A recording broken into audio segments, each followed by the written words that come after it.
네, 지난주에 우리가 뭘 하다가 중간에 맞췄어요. 네. 그게 뭐냐면은 지팡이를 2번 치는 내용이요.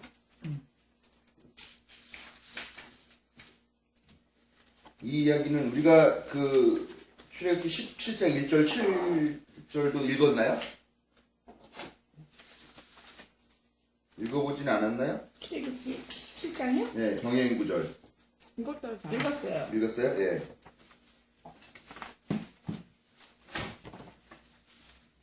이게 오늘 준비라면요. 네.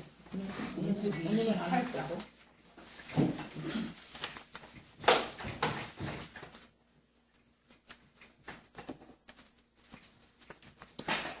일단 비교를 좀 해볼게요.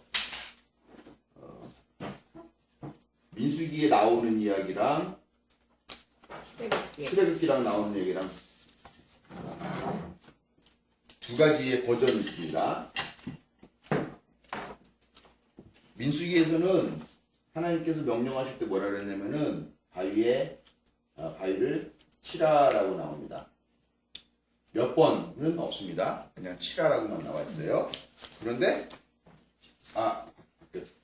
바뀌었네요. 네. 출애굽기는 치라라고 나옵니다.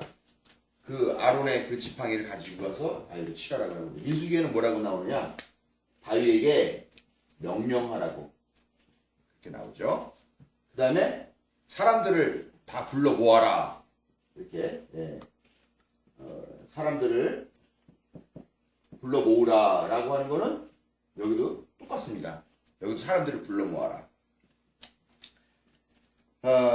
그리고 나서 사람들 불러 모으고 여기는 출애굽기에서는 사람들 불러 모은 데서 이제 바위를 칩니다. 그래서 물이 나와요. 근데 여기서는 바위를 칩니다. 근데 2번 칩니다. 그리고 물이 나와요. 다 똑같죠? 대부분 다. 근데 이제 다른 부분이 이 부분 다르죠. 쳤다라는 거. 근데 쳤다라는 거 2번 쳤다라고 하는 거. 여기 2번이 좀 다르고요. 물이 나온 거다. 근데 여기에 한 가정이 민수기에는 더 들어가 있어요. 무슨 가정이냐면은 여기서 사람들한테 비난한 거. 예. 반역자들은 들으시오.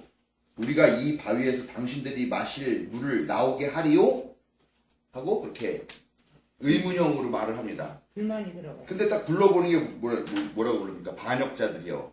거기부터 이미 모세의 개인 감정이 들어가. 그렇죠. 비난조죠. 그리고 이 바위에서 우리가 이 바위에서 당신들이 마실 물을 나오게 하리오 하는 이 질문이 진짜 몰라서 질문하는 게 아니라 비아냥거리는 투이죠. 그 다음에 여기서 우리가 이 바위에서라고 나와요. 우리가 이 바위에서. 그러니까 여기서 어떻게 하냐면은 우리가 알고 반역자 하고 뭐 너네들한테까지 물을 줘야 되느냐라고 하는 이런 전체적으로 비난조의 그런 이야기들을 발언을 하는 부분이 여기에 들어가게 됩니다. 이 결과 어떻게 되느냐? 출애굽에서는 물 잘 먹고 헤어졌습니다. 예, 잘 갖고 여기서는 아무런 이야기 나오잖아요. 민수기는 결과가 어떻게 되느냐? 여기서 하나님께서 책망을 하십니다. 그리고 가나안에 못 들어간다라고 극약 처방을 내리시게 된다라는 거죠. 그러니까 이제 우리가 이 이야기가 되게 좀 이 두 가지 이야기가 한데 뒤 섞여 있어가지고 근데 우리는 보통 이제 이 이야기로 많이 생각을 하고 이 이야기인데 결과는 이걸로 이렇게 하는 이야기라 두 개의 이야기가 하나로 합쳐져 있는 하나의 이야기를 보통 다 생각을 하는데 관점이 많이 다르다는 겁니다. 출애굽에서는 뭐 아주 아름답게 그런 끝난 마무리가 돼 있었는데 여기는 보면은 이제 근데 이제 사람들은 모세가 가나안 땅에 들어가지 못하는 이유가 여기에서 이게 무슨 신광야에 있는 무리바셈이죠. 무리바셈. 예. 무리바셈에서 벌어진 일인데 두 개 합쳐서 하나로 생각하지만 이제 이런 차이가 있다.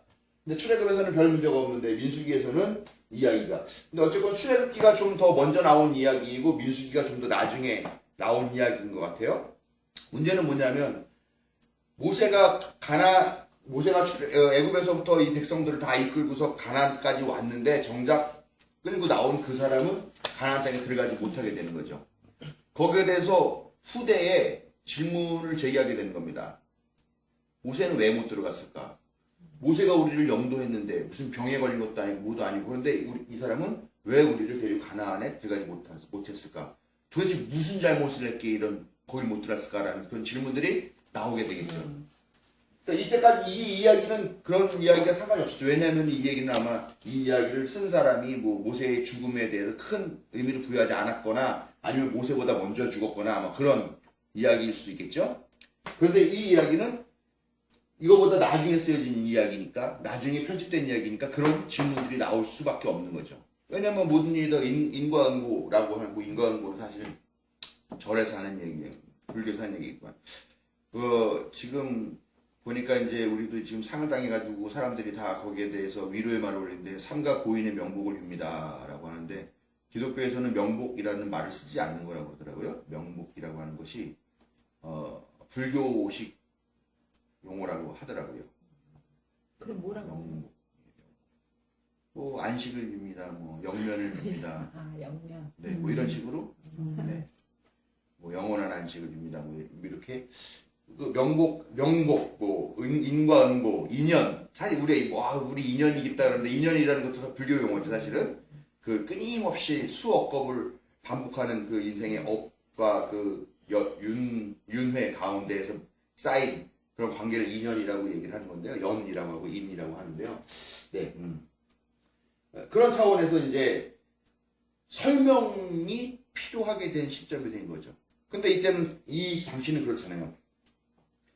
다 분명히 빨리 죽거나 오래 살거나는 다 자기의 그 행위의 결과라고 보는 거예요.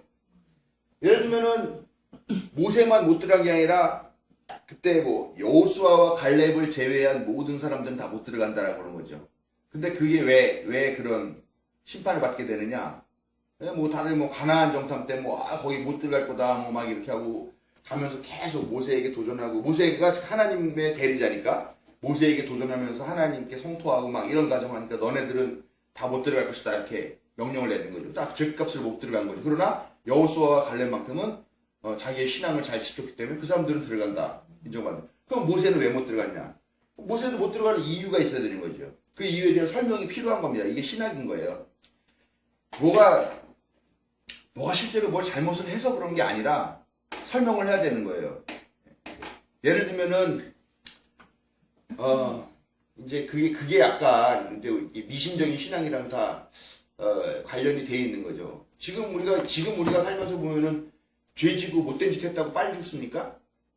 뭐 맨날 뭐 술 먹고 동네 행패 부린다고 그 사람이 뭐 40대 50대 뭐 되면 쓰러져 죽습니까? 그렇지는 않더라는 거죠. 이게 꼭 죄 됐다고 해서 빨리 죽고 죄 안 됐다고 해서 오래 살고 하는 것도 아니더라는 거죠. 그럼에도 불구하고 사람들은 그런 게 있죠. 더더군다나 이 성서 시대는 그렇잖아요. 예수님 시대에도 보면은 날 때부터 소경인 사람, 맹인인 사람이 왔죠. 그러니까 사람들이 다 뭐라고 얘기합니까? 이 사람이 소경이 된 건 누구의 죄 때문입니까? 그 부모의 죄 때문입니까? 뭐 이런 식으로 얘기를 하면서 항상 우리 인간 생활에서 벌어지는 안 좋은 일은 죄의 결과라고 보는 건데 어쨌건 모세도 이렇게 들어가지 못한 것에 대한 나름대로 신학적인 설명들이 필요하게 된다는 거죠. 그 신학적인 설명이 바로 여기에 들어가게 된 건데 바로 이 사건으로. 근데 이제 분명히 보면 이제 그거죠. 명령하라고 그랬는데 쳤어요. 이 친다라고 하는 행위는 사실은 주술이죠. 주술적인 요소가 있는 거예요. 그렇죠? 왜냐면은 그 지팡이 자체가 이미 그 12지파를 갖고 와서 이제 다 그 모세와 아론의 권위에 도전을 하는 거죠. 그러니까 그러면은 너네 각 지파에서 막대기 하나씩 갖고 와라. 그래가지고 그거를 성막 안에다 넣어놓습니다.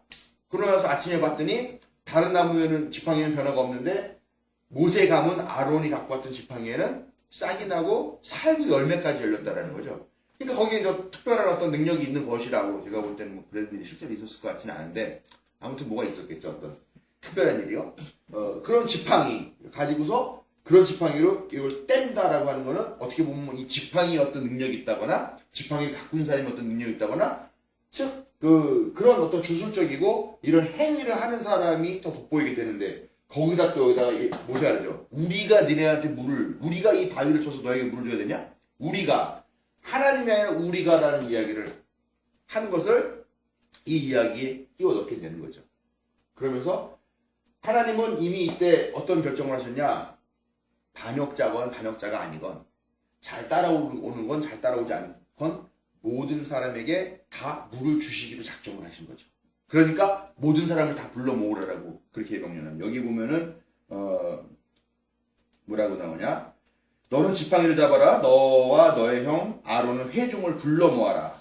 그들이 보는 앞에서 바위에게 명령하라. 그러면은 저 바위 속에 있는 그 속에 있는 물이 밖으로 흘러 넘칠 것이다. 넣을 것이다. 너는 바위에서 물을 내어 회중과 그들의 가축대가 마시게 하여라라고 말씀하신다는 거예요. 8절에. 즉 여기에서 누구는 먹이고 누구는 먹이지 않으려고 하는 의도가 하나에는 없어요. 그냥 회중도 다 나온 사람들은 누구나 다 그 물을 먹게 하려고 하는 보편적인 하나님의 은혜를 주시려고 했는데 여기에서 마치 이 모세는 보편적인 은혜를 거부하는 것 같은.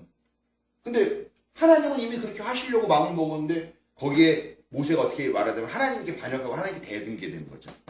그러니까 이런 죄목으로 인하여 거기다 이제 치는 것도 2번을 치는 거죠. 한 번 치는 거 아니라 더 주술적인 효과를 높이는 거죠. 예. 그렇게 되었기 때문에 이런 모습을 인해서 모세는 가지 못한다라고 하는 그런 설명을 민수기에서 좀 더 정확하게 한다라는 거죠. 명령 불복종. 명령불복종이 아니라 근데 하나님께서 여기서 이제 너는 들어가지 못한다라고 하는데 거기에서 너는 왜 내 명령을 지키지 않았느냐라고 말씀하시지 않고 뭐라 그러냐면요. 이스라엘 자손이 보는 앞에서 나의 거룩함을 나타낼 만큼 나를 신뢰하지 않았다라고 해요. 즉 명령불복종이 아니라 하나님을 신뢰하지 않았다. 그리고 하나님의 거룩함을 드러내지 않고 자기의 거룩함을 드러내는데 뭐 그랬겠죠. 사실 뭐 이 모세가 뭐 60만이라고는 하지만 어쨌건 그 수많은 사람들을 데리고 다니는데 얼마나 많은 그런 도전과 비난과 그런 거에 직면했겠습니까? 우리나라도 보면 얼마나 난리 납니까? 오늘 보니까 한반도에서 맥스 썬더라고 하는 한미연합 공군 훈련을 한다고 그러니까 북한에서 오늘 고위급 회담 안 한다고 그렇게 통보했더라고요. 네, 밀었어요. 그래가지고 아침에 잠깐 이거 자료 출력하느라고 컴퓨터 켜가지고 봤더니 막 댓글들이 뭐 주사파 빨갱이들 난리 났네 뭐 이러면서 김정은 돼지 새끼 그럴 줄 알았다 뭐 막 이런 글들이 그냥 쫙 달려있더라고요. 그러니까 이제 뭐 예를 들면 문재인 대통령이 한반도 평화를 위해서 이런 걸 하겠다라고 하는데도 거기에 대한 반대와 도전들과 비난들과 그렇게 막 하는데 여기는 뭐 사실 상황이 더 안 좋잖아요. 광야에서 떠돌이 생활을 하는 사람들이고 뭐 이런 여러 가지 얼마나 도전이 많았겠어요. 그러니까 사실 모세가 그런 상황에서 자신이 얼마나 적절한 영도자인지를 보여주고 싶은 요즘 뭐 김성태나 홍준표가 맨날 많이 쓰는 단어 중에 쇼라는 거 있잖아요. 예. 그런 쇼맨십을 좀 발휘한 거죠. 그렇게 되다 보니까 하나님은 없고 하나님은 안 보이고 모세만 보이고 아론의 지팡이만 보이고 권력투쟁만 보이게 되는 그런 과정. 그래서 모두에게 주려고 하는 이 생명의 물을 마치 하나님을 잘 따르는 사람에게만 허용되는 것 같은 그런 잘못된 이건 되게 중요한 부분이에요. 하나님께서 주시는 물은 누구에게나 다 주시는 거죠. 하나님의 구원은 누구에게나 다 열려 있어요. 그런데 마치 구원이 특정한 어떤 부류의 선택받은 사람들에게만 주어지는 것이냐 우리가 복음 장사를 하는 교회들이 많이 있잖아요. 되게 이건 중요한 문제인데 이런 것들이 이미 구약 성서에도 이런 내용들이 반영이 되어 있다는 것을 우리가 보게 되는 거죠. 그래서 2번 친 게 문제가 되는 거예요. 이제 어디 가서 누가 물어보면 설명할 수 있겠죠? 네. 네. 예, 그러면은 이제 발람 이야기 넘어가겠습니다. 네. 발람 이야기 민수기 22장 7절부터 22절까지 말씀이에요. 말씀이 꽤 길어요. 근데 이게 더 길어요. 서업장에 걸쳐서 쭉 있는 이야기인데 그 중에서 한 부분만 처음 부분들만 좀 뽑아서 읽겠습니다. 이거 읽지 않았어요? 네? 이거 읽지 않았어요? 이건 안 이거 안 읽었어요. 위에 민수기 40 거기 위에 것만 하고 그날 끝났잖아. 네. 22 빼기 7은 15. 그럼 세 딱 장씩 세 장씩 읽으면 읽으면 되네. 모압 장로들과 미디안 장로들은 길을 떠났다. 그들은 복채를 가지고 갔다. 발람에게 이르렀을 때에 그들은 발락이 자기들에게 한 말을 전하였다. 그러자 발람이 그들에게 말하였다. 오늘 밤은 여기에서 지내십시오. 주님께서 나에게 하시는 그 말씀을 들어본 다음에 알려드리겠습니다. 그리하여 모압 고관들은 발람과 함께 머물렀다. 하나님이 발람에게 오셔서 물으셨다. 너와 함께 있는 이 사람들은 누구냐? 발람이 하나님께 아뢰었다. 십볼의 아들 발락 곧 모압 왕이 저에게 보낸 사신들입니다. 이집트에서 한 백성이 나왔는데 그들은 온 땅을 덮었다고 합니다. 저더러 나와 발락에게 유리하도록 그 백성을 저주하여 달라는 부탁을 하였습니다. 그렇게만 하여 주신다면 발락은 그 백성을 쳐 부수어 그들과 쫓아낼 수 있겠다는 것입니다. 하나님이 발람에게 말씀하셨다. 너는 그 사신들과 함께 가지 말아라. 이집트에서 나온 그 백성은 복을 받은 백성이니 저주하지도 말아라. 다음 날 아침에 발람이 일어나 발락이 보낸 고관들에게 말하였다. 당신들의 나라로 돌아가시기 바랍니다. 주님께서는 내가 당신들과 함께 가는 것을 허락하지 않으십니다. 그리하여 모압 고관들은 일어나 발락에게로 돌아가서 보고하였다. 발람이 우리와 함께 오기를 거절하였습니다. 발람은 사람들을 더 보냈다. 숫도 늘리고 처음 갔던 이들보다 지기도 높은 사람들이었다. 그들이 발람에게 가서 말하였다. 십볼의 아들 발락이 말합니다. 아무것도 거리끼지 말고 나에게로 오시기 바랍니다. 내가 그대에게 아주 후하게 보답하겠고 또 그대가 나에게 말씀하시는 것이면 무엇이든지 하겠습니다. 꼭 오셔서 나에게 좋도록 저 백성에게 저주를 빌어주시기 바랍니다. 그러나 발람이 발락의 신하들에게 이렇게 대답하였다. 발락이 비록 그의 궁궐에 가득한 금과 은을 나에게 준다 해도 주 나의 하나님의 명을 어기고서는 크든 작든 아무 일도 할 수 없습니다.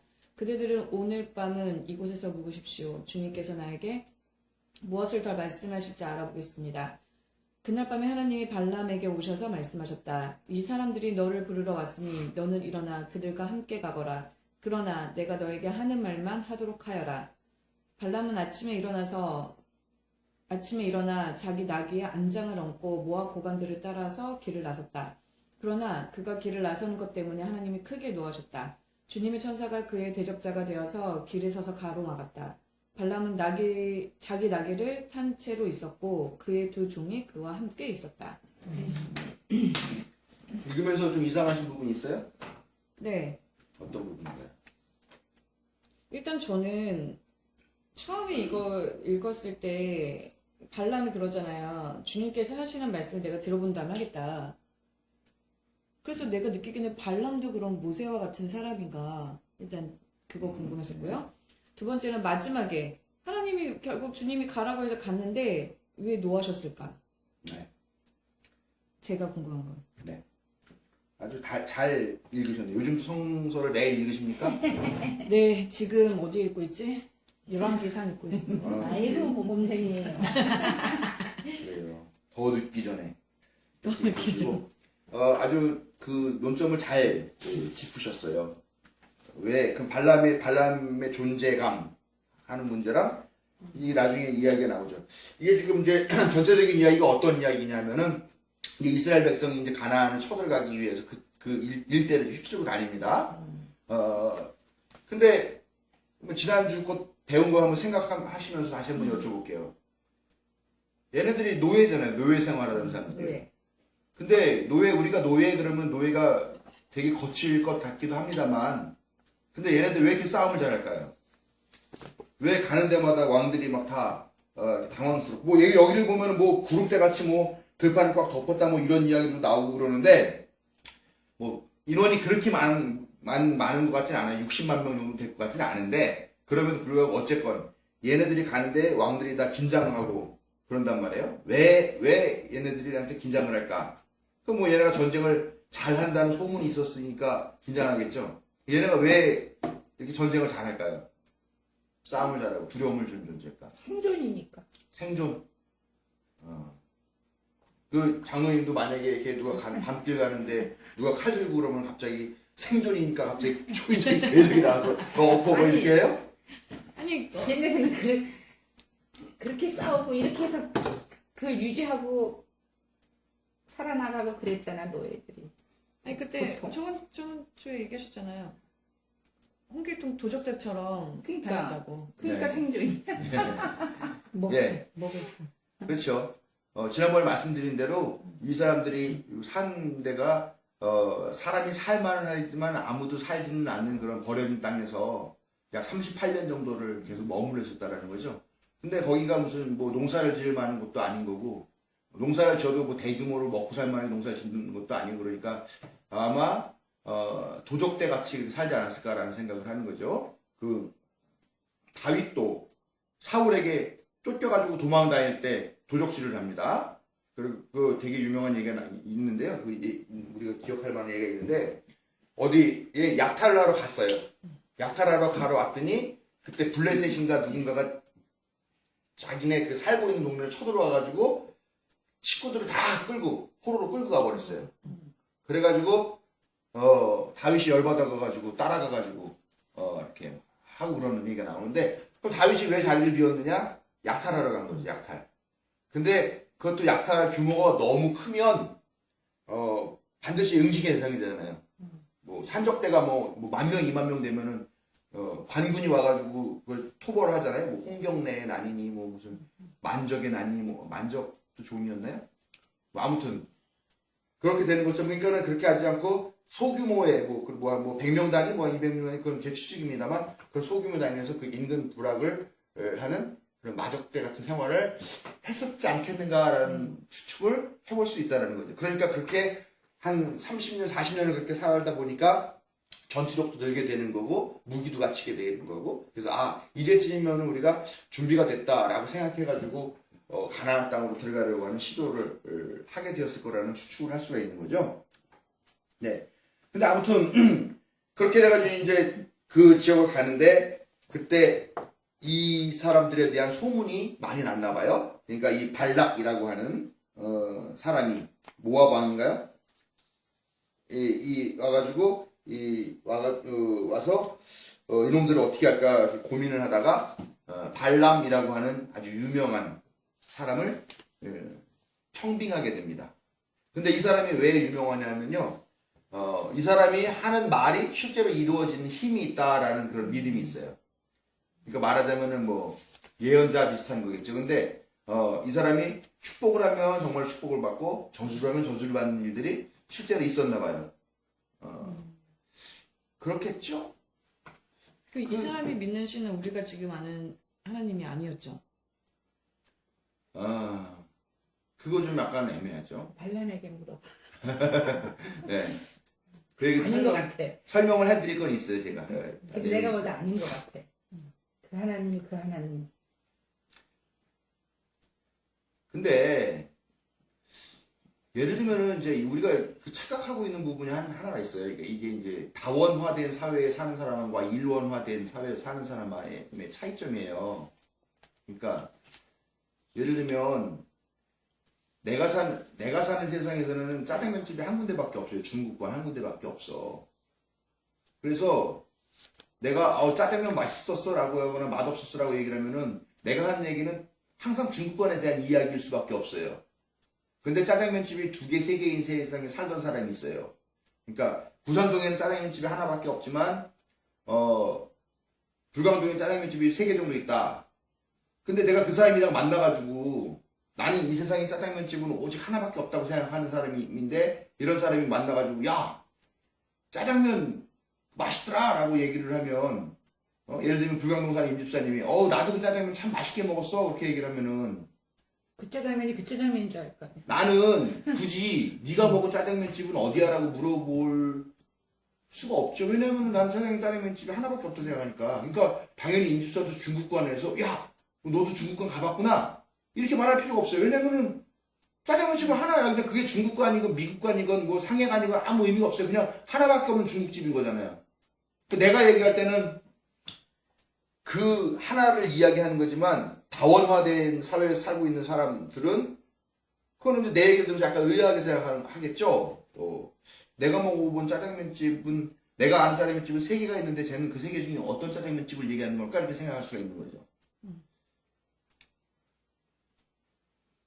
그런 차이일 수도 있어요. 자, 보세요. 이 이스라엘 백성들은 신은 오직 하나밖에 없다라고 전제를 하고 사는 사람이에요. 그 신의 이름을 뭐라고 부르든지 간에 그건 다 가짜, 아니면 없는 건데 사람들이 그 이름을 지어 부르는 거든지, 아니면은, 진짜 한 분인데 그 사람들은 다른 사람의 이름, 다른 이름으로 부른다라고 생각을 할 수가 있겠죠. 그렇죠? 네. 예를 들면 우리는 평양냉면을 냉면이라고 부르지만 평양에서는 국수라고 불러요, 그냥. 그런 거죠? 그냥 그러니까- 진짜 국수라고 그래요? 네. 국수 한 그릇 주세요. 이렇게 얘기를 합니다. 냉면이요. 냉면. 냉면이라고 하는데 실제적으로는 그냥 국수야. 국수라고 불러요. 그럼 진짜 국수는 뭐라고 부르지? 잔치국수? 그냥 국수지. 그거는 안 먹어봐서 모르겠어요. 우리는 완전히 구별이 돼 있는데 국수 안에는. 평양에 가면은 제일 맛있는 소주가 있는데 그게 그 평양주라고 하는 이름으로 나오는 소주예요. 근데 그게 특별하지 않아요. 그냥 이렇게 보통 투명한 병에 들어있고 그냥 평양주라고 써있는 그런 우리나라에서 파는 소주랑 똑같은 모양인데 그 사람들이 시장에 가지고 평양주가 맛있는데 평양주 하나 주십시오라고 하면 잘 못 알아들어요. 그냥 평양주. 그럼 뭐라 그래요? 명주라고 불러요, 그 사람들은. 그거를 명주 주십시오 해야 그걸 갖다 줘요. 명주. 네. 그러니까 그게 아주 이름날에 있는 좋은 술이다 그런 뜻으로 하는 얘기인 것 같은데요. 명주. 그런 차이가 있는 거죠. 그러니까 한 가지의 사물을 놓고 서로 다른 이름으로 부를 수 있다라는 거죠. 근데 오직 하나밖에 모르는 내가 볼 때는 저 사람이 구분을 하는 겁니다. 임집사가 말하는 것이 가짜를 말하는 거냐 진짜를 말하는 거냐 그 두 가지 중에 하나만 생각하는 거예요. 왜냐하면 그러니까 저 사람이 말하는 신이 우상이냐 아니면 정말로 인간의 삶을 주장하는 어떤 진짜 신이냐. 그 만약에 진짜 신이다라고 하면은 저 사람이 믿는 그 진짜 신은 누굴까? 하나님이죠. 우리는 나는 하나님밖에 모르니까. 이런 차이점들이 있을 거라고 생각을 하는 거죠. 그게 이제 일원화된 사회와 다원화된 사회의 차이예요. 일신 사회와 다신 사회의 차이예요. 예?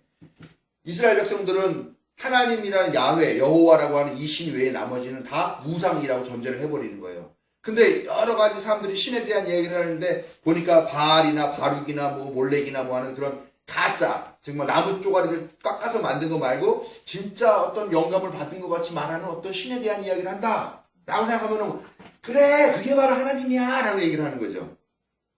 그게 바로 하나님이야. 사도 바울도 어디 아테네인가 어딘가를 갔죠. 갔더니 온갖 신들을 다 섬겨요. 일본 같은 그런 나라인 거죠. 신이 별의별 신이 다 있어요. 그랬는데 이 사람들이 신을 얼마나 좋아하는지 막 무슨 뭐 주황신, 뭐 무슨 뭐 곡간신, 뭐 무슨 신, 뭐 바알신, 또 뭐 처녀 귀신, 뭐 온갖 귀신들의 이름을 다 해놨는데 어떤 데 가보니까 이름 모를 신을 위한 신전도 있더라는 거예요. 그 사도 바울이 딱 보고 그래 그 이름 모를 신이라고 너네가 알지 못하지만 어떤 능력 갖고 있는 그 신이 바로 하나님을 말하는 거야 라고 그렇게 선교를 하는 거거든요. 그러니까 우리가 생각하는 아무튼 이 일원화된 사회와 다원화된 사이의 차이를 우리가 좀 감안을 하면서 이 이야기를 이 듣는 게 하나님이 그 하나님이에요. 이스라엘 사람들은 그렇게 말을 하고 싶은 거죠. 그러니까. 네.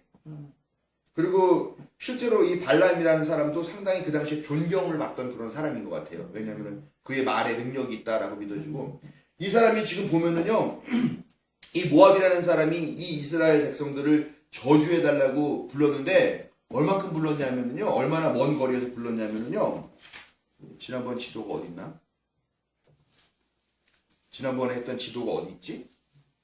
여기 없나? 있어요. 머리에 있어요. 네, 머리에 있죠? 네.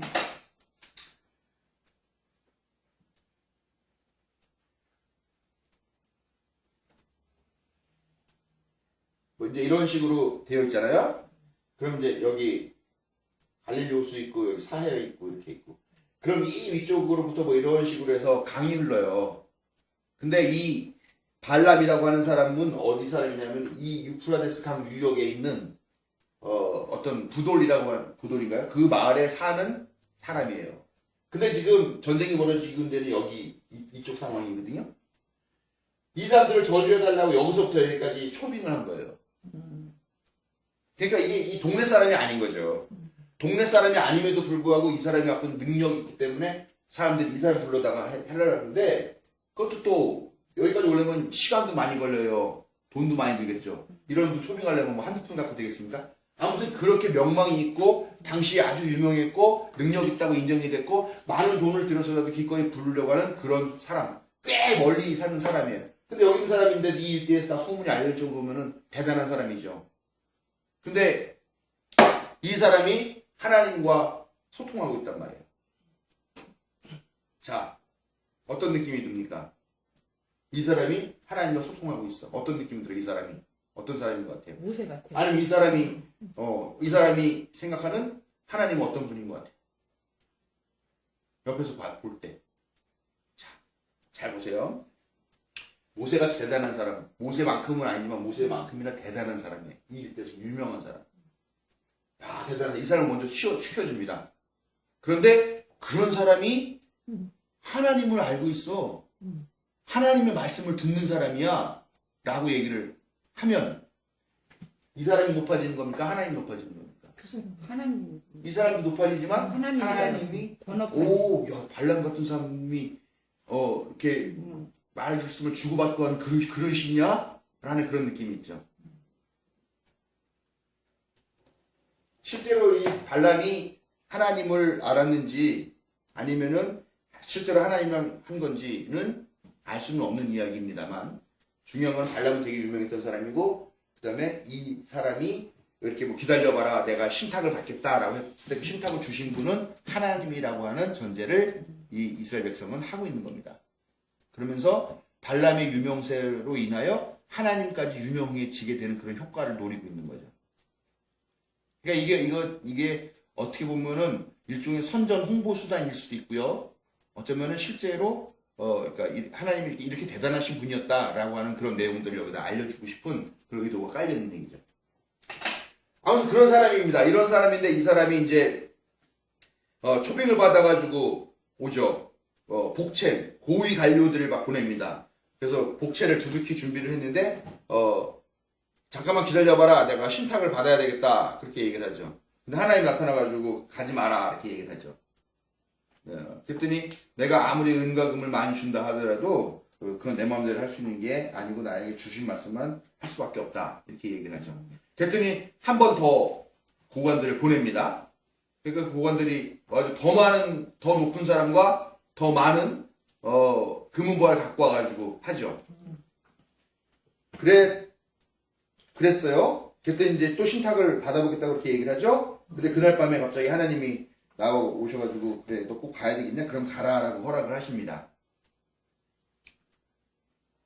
근데 이제 이 발람에 대한 이야기가 이후에 어떻게 나오냐면 발람이 되게 부정적인 사람으로 나와요. 신약에서도 그렇고요.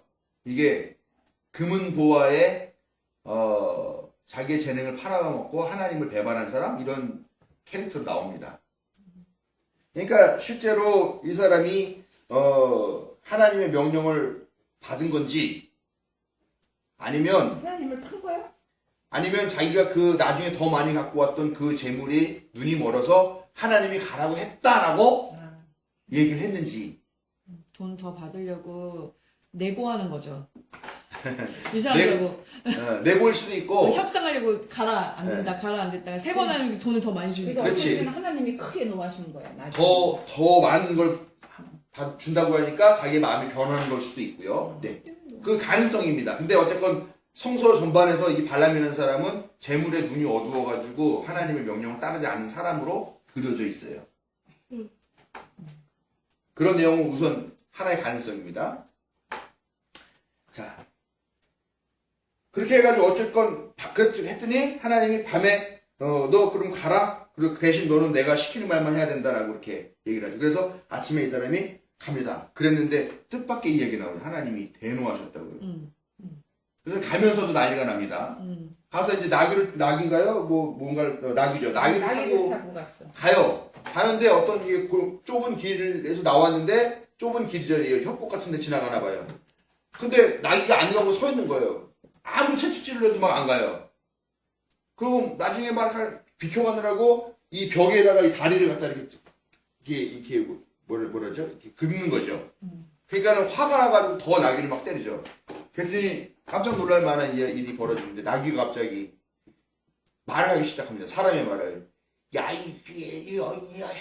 내가 뭘 잘못했다고 나에게 때리냐. 그러니까 놀래가지고. 근데 왜 안 가냐고 그랬더니 저 앞에 봐 가지 말라고 그랬잖아요. 딱 눈을 봤더니 천사가 칼 뭐 들어서 그걸 막고 있었다. 이런 이야기가 나와요.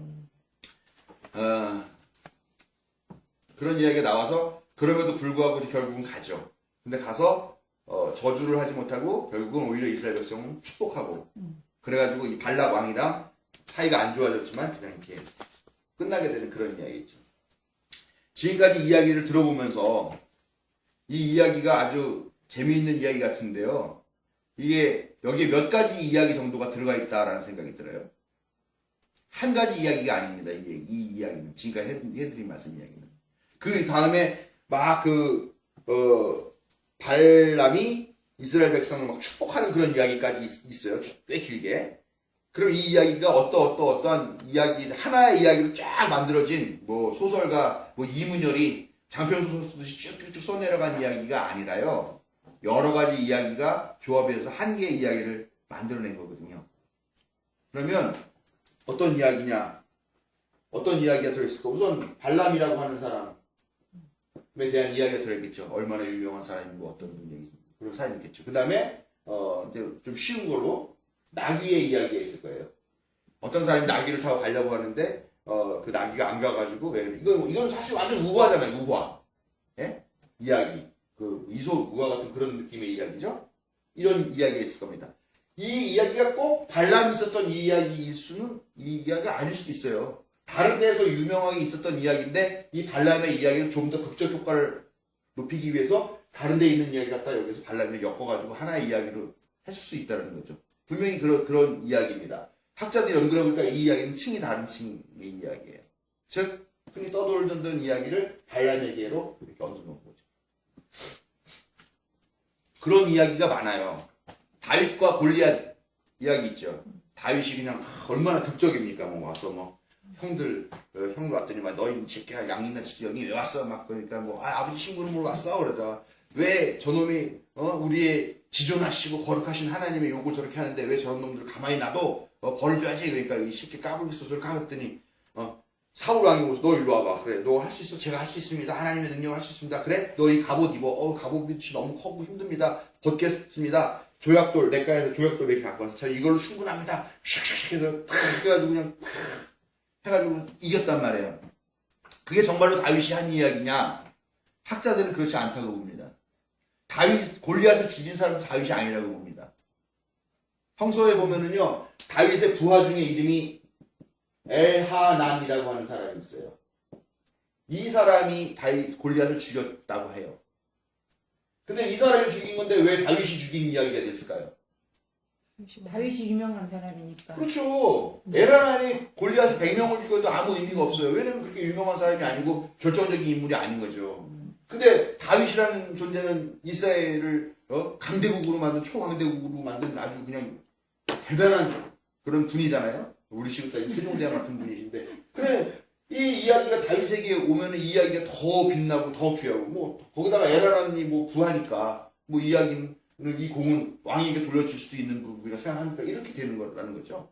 마찬가지로 이 나귀의 이야기도 발람과 엮여져 있는 이야기는 아니지만 발람의 이야기를 극적으로 만드는데 이 이야기가 발람에게 올라가게 되는 거죠. 그 다음에 이제 축복문이죠. 이스라엘 백성에 대한 축복문이 아주 길게 나오는데 이 이야기들도 발람이 한 건지 아닌지 모르지만 어쨌건 이거는 노래로서 계속 구전돼가지고 계속 불려지던 그런 노래인데 이 이야기가 여기 들어온 거죠. 그 다음에 오늘 우리가 궁금하게 생각하는 이야기 이 부분이 있는데 이게 두 가지예요. 하나는요.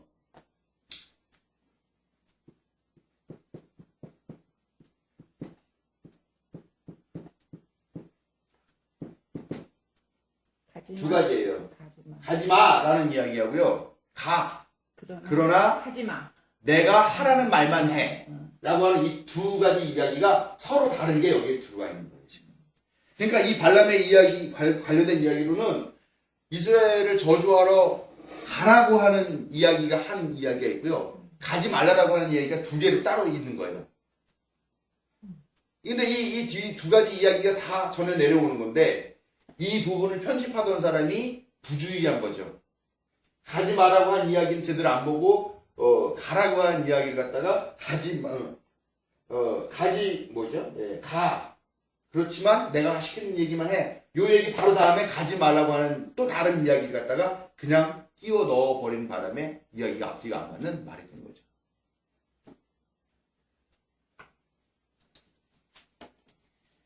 이 이야기는 아주 오래된 이야기를 배경으로 하고요.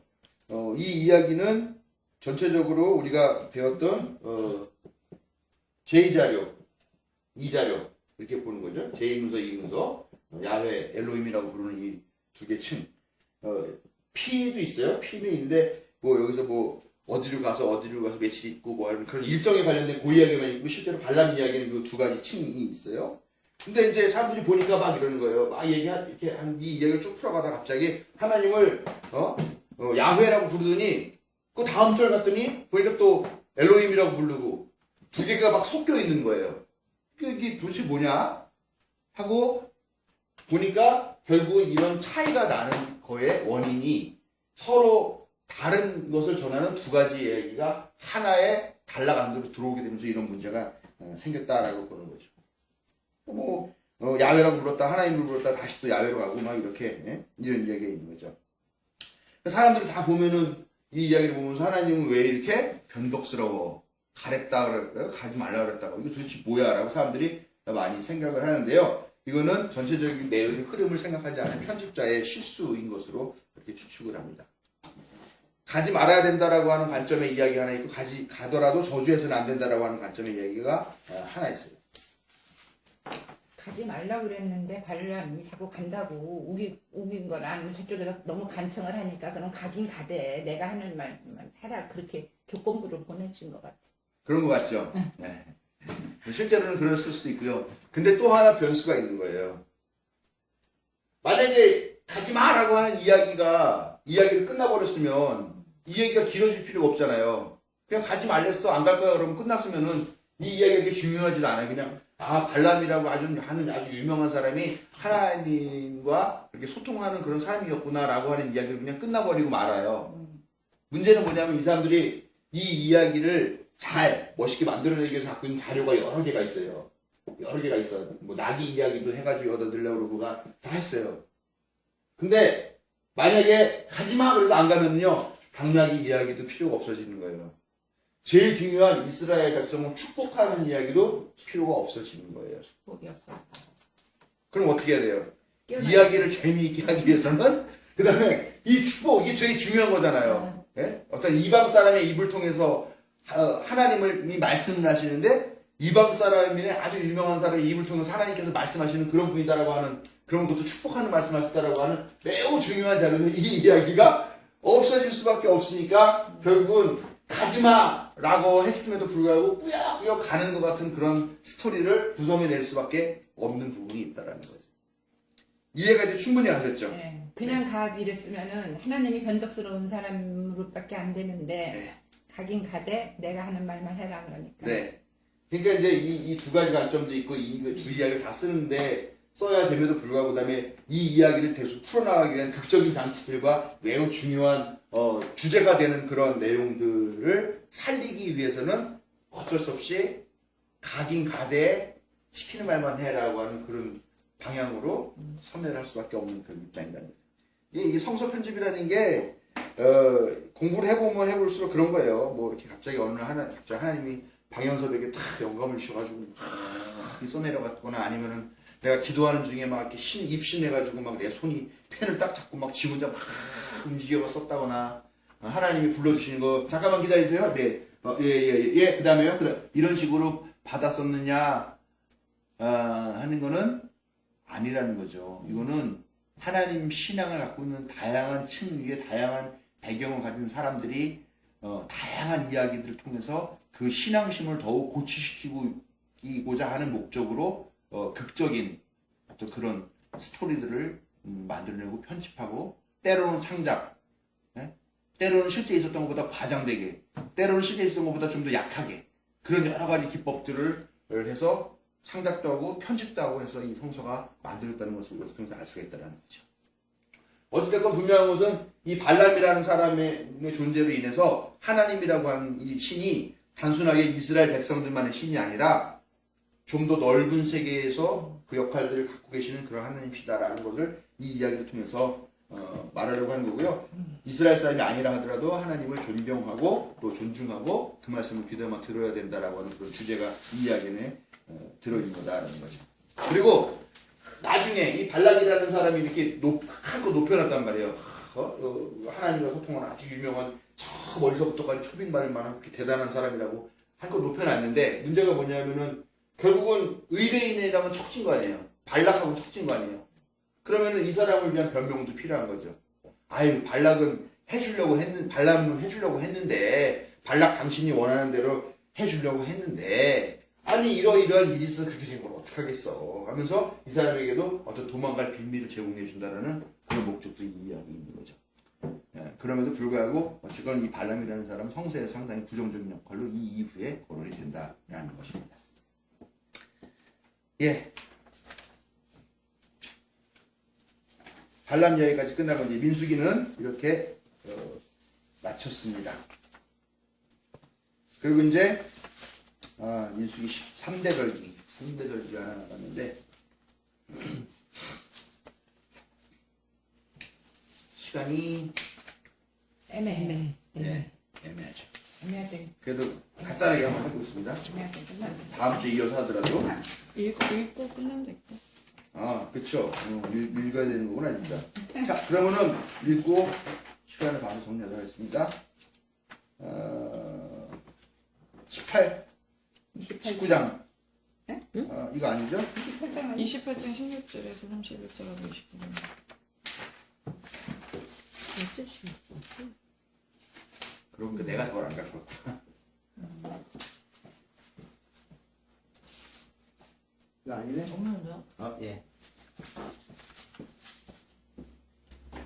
민수기 28장 16절, 31, 19, 12, 12. 네 장씩 읽으면 돼. 네 장씩. 민수기 28장이요? 네.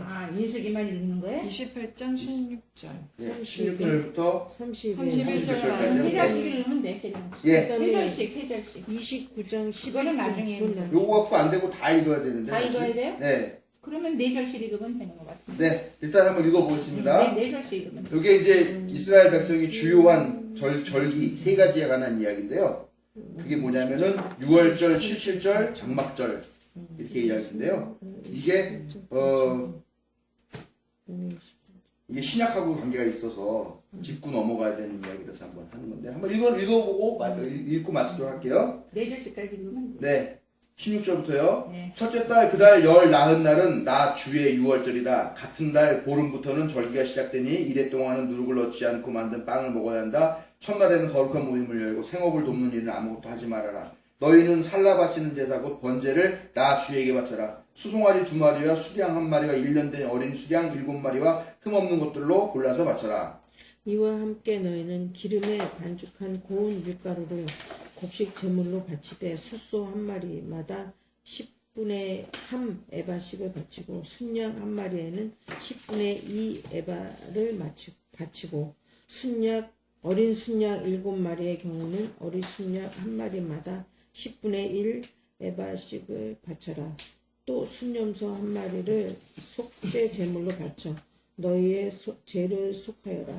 이것들은 아침 번제 곧 날마다 바치는 번제 위에 따로 바쳐야 하는 것들이다. 너희는 이래 동안 날마다 이렇게 내가 받을 음식을 나 주에게 불살라 바치는 제사 곧 기쁘게 하는 향기로 바쳐라. 이것은 날마다 바치는 번제와 거기에 딸린 부어드리는 제물 외에 따로 바쳐야 한다. 이래째 되는 날에 너희 다시 거룩한 모임을 열고 생업을 돕는 일은 아무것도 하지 말아라. 핵곡식의 날 곧 새 곡식 제물을 나 주에게 가져오는 77절에는 거룩한 모임을 열고 생업을 위한 일은 아무것도 하지 말아라. 너희는 나 주를 향기로 기쁘게 하는 번제로 숫송아지 2마리와 순양 1마리와 1년 된 어린 순양 7마리를 바쳐라. 이와 함께 너희는 기름에 반죽한 고운 밀가루를 곡식제물로 바치되 숫소 한 마리마다 10분의 3 에바씩을 바치고 순양 한 마리에는 10분의 2 에바를 바치고 어린 순양 7마리의 경우에는 어린 순양 1마리마다 10분의 1 에바씩을 바쳐라. 또 숫염소 1마리를 바쳐서 너희의 죄를 속하여라. 이러한 제물은 거기에 맞게 구워드리는 제물과 함께 흠 없는 것으로 바치되 날마다 바치는 번제와 거기에 딸린 곡식 제물 외에 따로 바치는 것이다. 29장 12절 읽을게요. 일곱째 달 보름날에도 거룩한 모임을 열고 생업을 돕는 일을 아무것도 하지 말아라. 이래 동안 주 앞에서 절기를 지켜라. 제물을 불에 태워 나 주를 향기로 기쁘게 하는 번제를 바쳐라. 소 곧 숫송아지 13마리와 순양 2마리와 1년 된 어린 순양 14마리를 바치되 다 흠없는 것으로 바쳐야 한다. 이와 함께 기름에 반죽한 고운 밀가루를 곡식제물로 바치되 13마리의 숫송아지에는 숫송아지 1마리마다 10분의 3 에바씩 바치고 순양 2마리에는 순양 1마리마다 10분의 2 에바씩을 바치고 14마리의 순양에는 순양 1마리마다 10분의 1 에바씩 바쳐라. 또 순염소 1마리를 속제물로 바쳐라. 이것은 날마다 바치는 번제와 거기에 딸린 곡식제물과 부어드리는 제물 외에 따로 바치는 것이다. 네. 자, 이게 정말 지루했어요. 아 계속 막 순양 숫송아 이거 말이 머리로 상상하다가도 이게 예. 바로 이 부분 때문에 우리가 성서를 못 읽죠. 예, 통독하기가 어려워요. 그 블랙홀 같은 그런 구간이죠. 민수기, 레위기, 신명기 조금 출애굽기까지는 재밌어. 출애굽기에도 장막 만드는 거 같은 거 있잖아요. 장막 만드는 거 맞아요. 몇 에바, 몇 규빗, 뭐 어떻게 네. 해서 뭘 그래서 해서. 그거 저 그림 찾아가서 그냥 보면서 봤어요. 예. 그렇게 해야 좀 이해가 그래 쉽게. 뭐 그리고 단어도 좀 어렵잖아요. 뭐 물 두멍이 어쩌고 저쩌고 맞아요. 뭘 만들어서 그물 만들고. 뭐 근데 그거를 이렇게 와서 해놨는데 꽃 모양으로 어떻게 해서 이렇게 했는데 상상을 하는데 이게 도대체 어떻게 꽃받침을 뭐 네. 어떻게 하겠다는 거에서 그냥 그림 보니까요. 그림으로 보니까 이해가 그냥 돼요. 그다음에 뭐 구룹의 모양, 구룹이 날개를 폈는데 그 날개 아래 뭐가 이렇게 있고 하는데 사실 구룹이라고 하는 게 우리가 뭔지 모르거든요. 구룹이라는 게 천사라고 보통 얘기를 하는데 근데 그게 우리가 생각하듯이 막 그런 이게 우리가 이렇게 아기가 이렇게 하프 치면서 날아가는 그런 모양의 천사가 아니라 좀 다른 어떤 뭔지 몰라요. 그러니까 그 고유명사기 때문에 정확하게 알지 못하는데요. 아무튼 그룹에 대한 것들. 뭔가 있어요. 날씨가. 솔로몬이 지금 짓고 있는 것도 입고 있는데요. 거기 그게 나오거든요. 그룹. 뭐 천사의 날개 한쪽에 뭐 날개 한쪽 이쪽 끝에서 이쪽 끝에 잡고 다른 사람이 마주 도저히 상상이 안 가가지고. 성전 만드는 예. 또 뭐 망치질을 해가지고 물두멍을 만드는데 높이는 얼마고 물을 몇 마리 거기다 집어넣고 뭐 이렇게 하는데 단어도 뭐 몇 리터 이렇게 되면 우리가 상상할 텐데 그런 게 아니라 무슨 뭐 에바도 나오고. 그러니까 일단 되게 단위가 재밌는 틀리니까. 도량 단위도 다르고 그러니까 이야기가 참 어려워요. 쉽지 너무 않은 어려워요. 그런 이야기인데. 네, 아무튼 다음 주는 그래서 그러면은 이 세 가지 절기와 이것이 어떻게 신약과 연결되는가 하는 부분들을 보면서 하겠습니다. 네. 비가 얼마나 많이